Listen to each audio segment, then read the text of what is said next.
Assalamualaikum warahmatullahi wabarakatuh. Kami dari kelompok 2 yang beranggotakan Hadijah dan Bahrudin Ahmad dari lokal PMTKA 2018 akan menyampaikan materi yang berjudul Pertumbuhan dan Perkembangan Peradaban Islam Masa Nabi Muhammad SAW.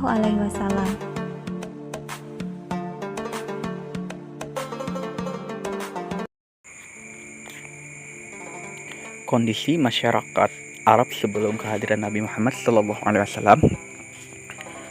Mekah adalah sebuah kota yang sangat penting dan terkenal di antara kota-kota di negeri Arab, baik karena tradisinya maupun letaknya.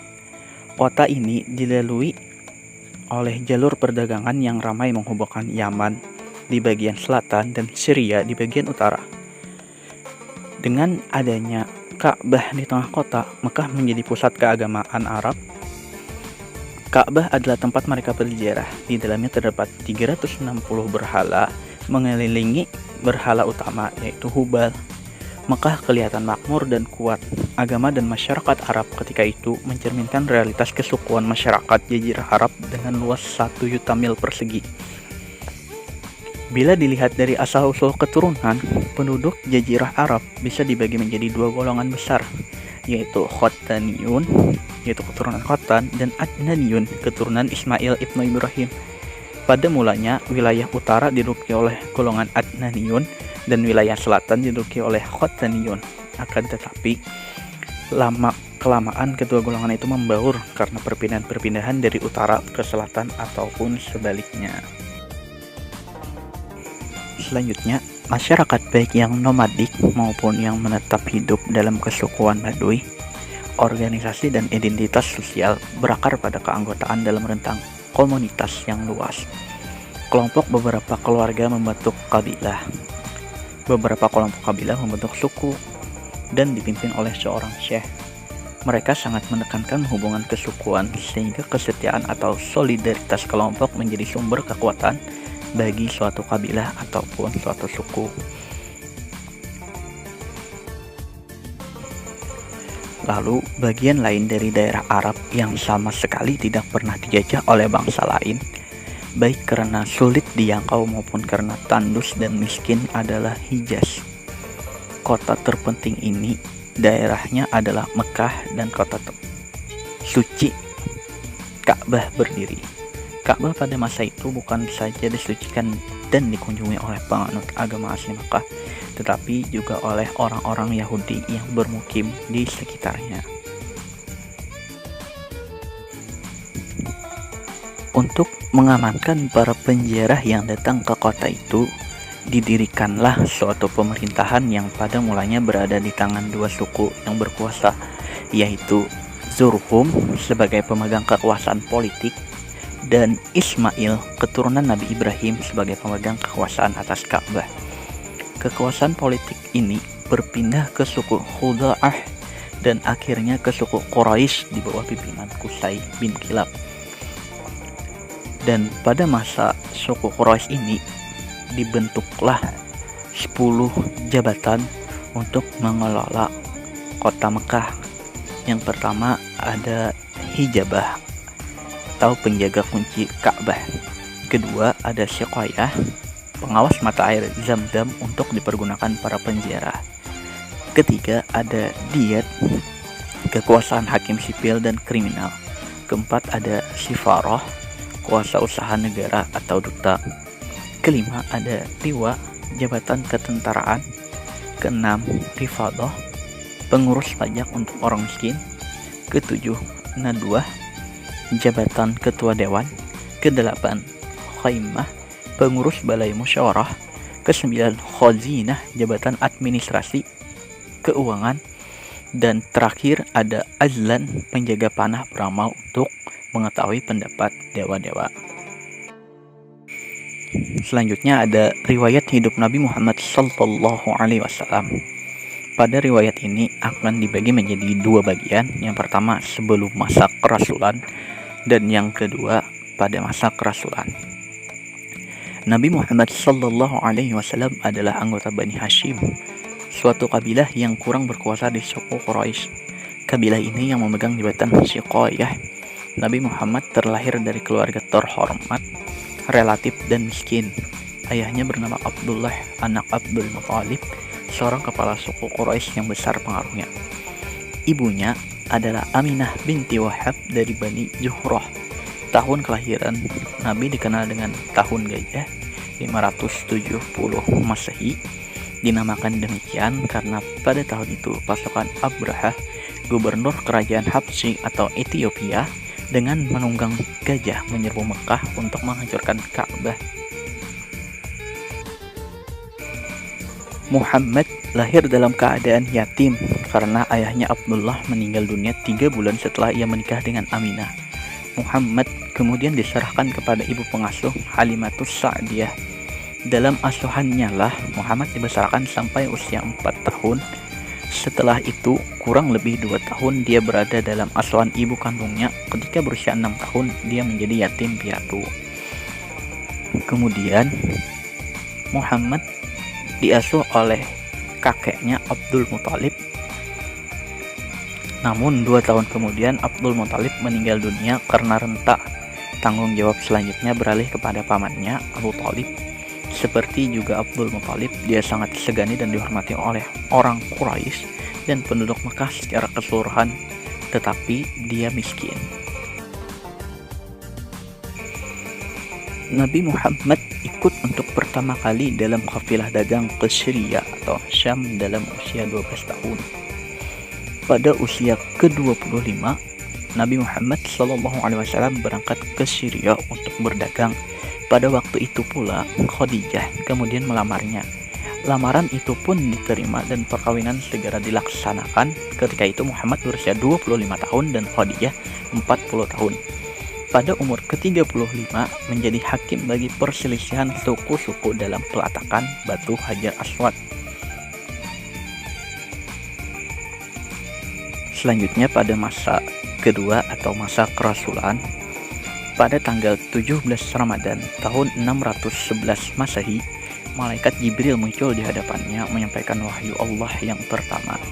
Bacalah dengan nama Tuhanmu yang mencipta. Dia telah menciptakan manusia dari segumpal darah.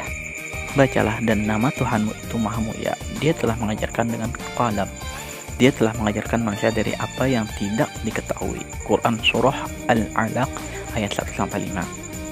Dengan turunnya wahyu pertama itu, berarti Muhammad telah dipilih Tuhan sebagai nabi.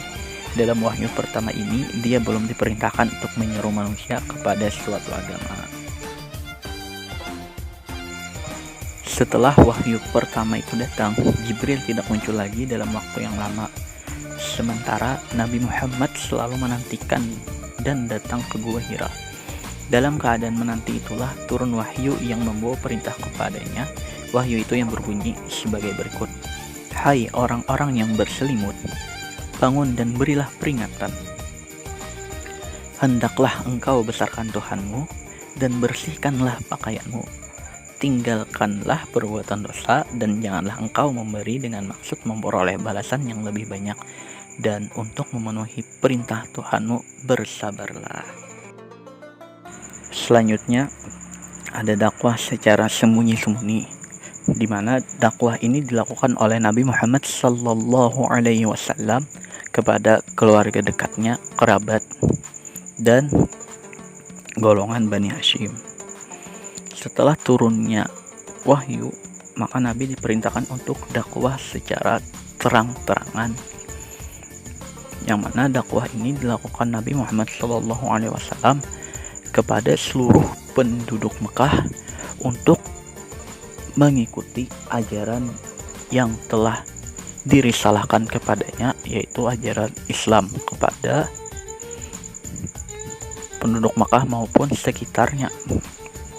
Selanjutnya ada siasat kaum Quraisy dalam menghentikan dakwah.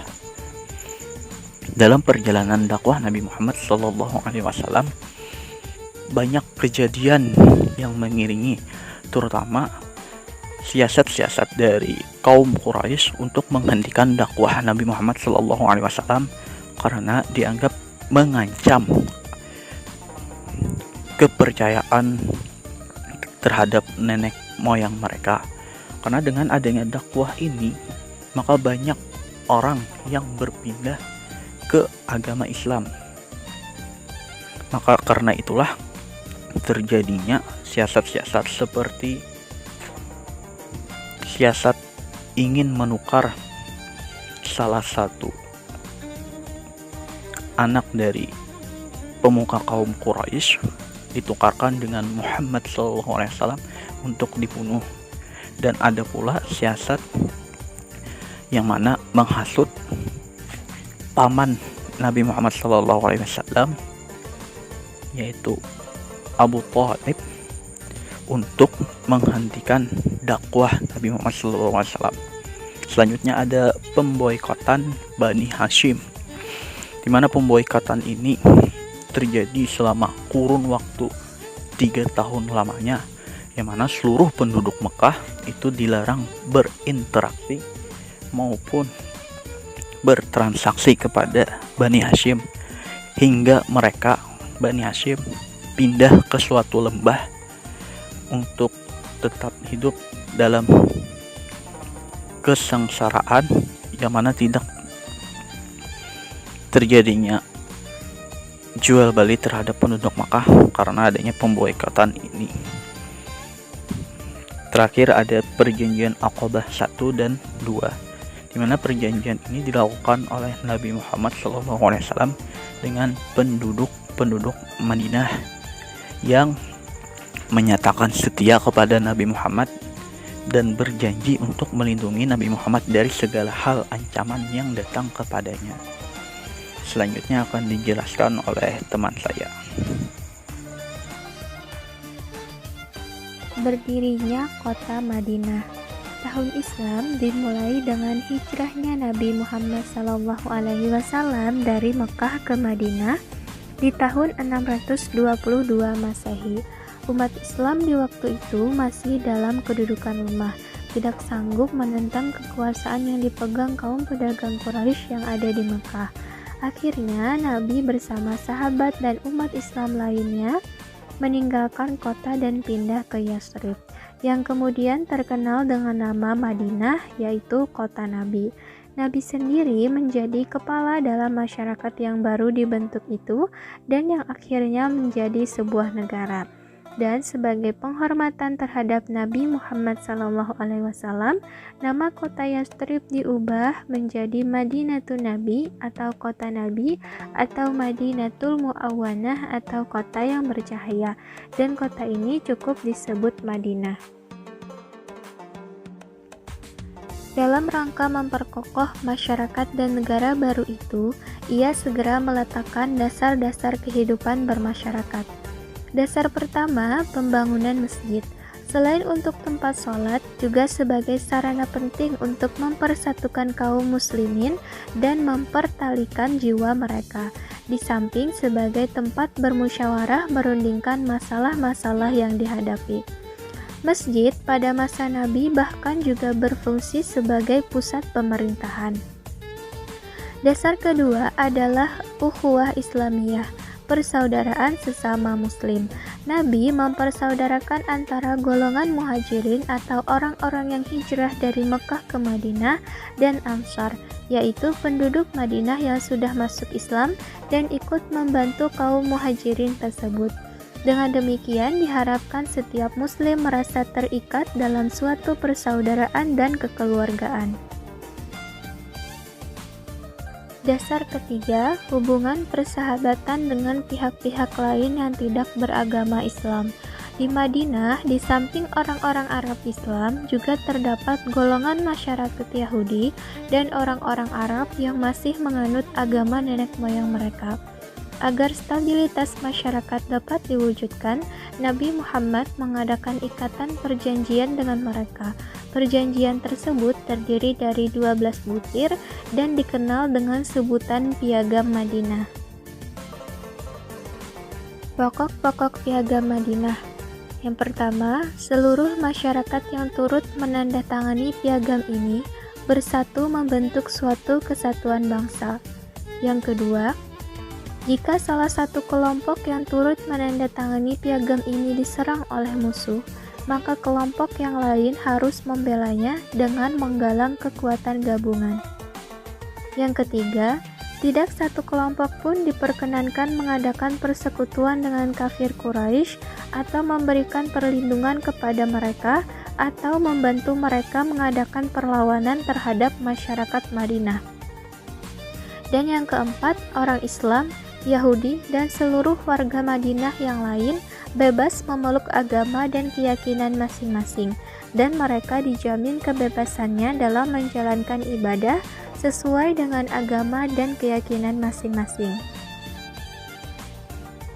Dalam sejarah negara Madinah ini, memang banyak terjadi peperangan sebagai upaya kaum muslimin untuk mempertahankan diri dan negara dari serangan musuh. Perang-perang tersebut antara lain adalah sebagai berikut. Yang pertama, Perang Badar. Perang pertama yang sangat menentukan negara Islam ini adalah Perang Badar, perang antara kaum muslimin dengan musyrik Quraisy. Pada tanggal 8 Ramadan tahun 2 Hijriah, Nabi bersama 305 orang muslim bergerak keluar kota membawa perlengkapan yang sederhana.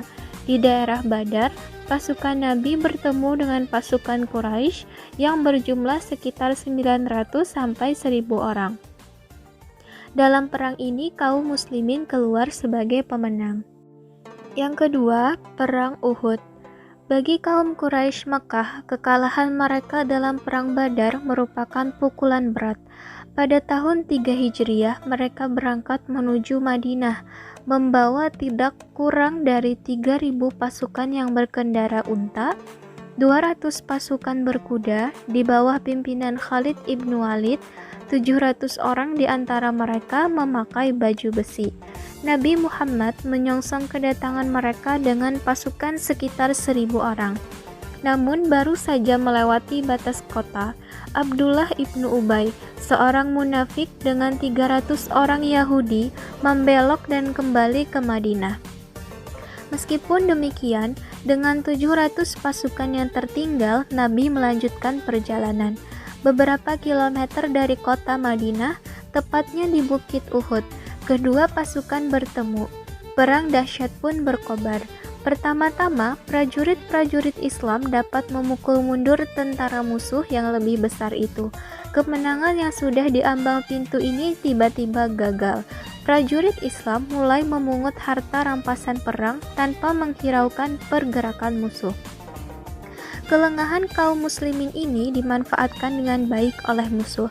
Khalid bin Walid berhasil melumpuhkan pasukan pemanah Islam dan pasukan Quraisy yang tadinya sudah kabur berbalik menyerang.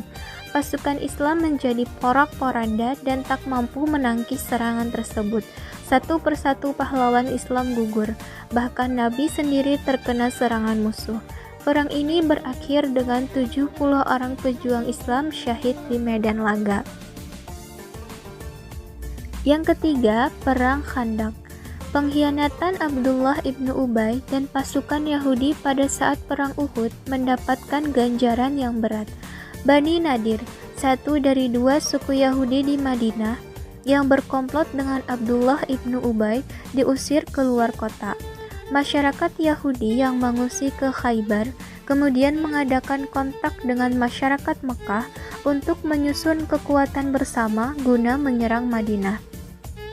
Mereka membentuk pasukan gabungan yang terdiri dari 24.000 orang tentara.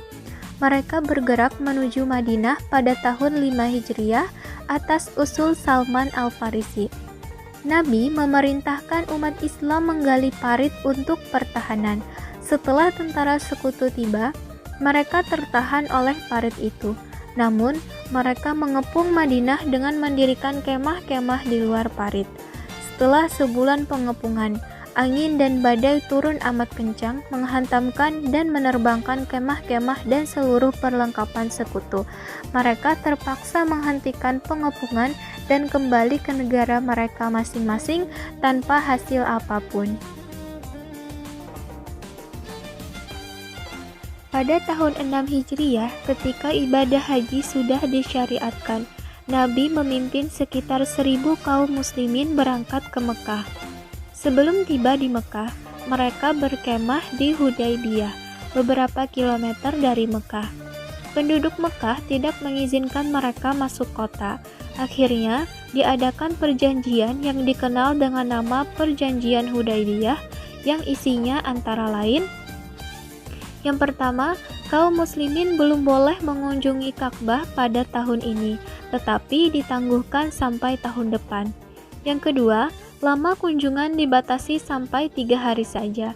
Yang ketiga, kaum muslimin wajib mengembalikan orang-orang Mekah yang melarikan diri ke Madinah, sedang sebaliknya, pihak Quraisy tidak harus menolak orang-orang Madinah yang kembali ke Mekah.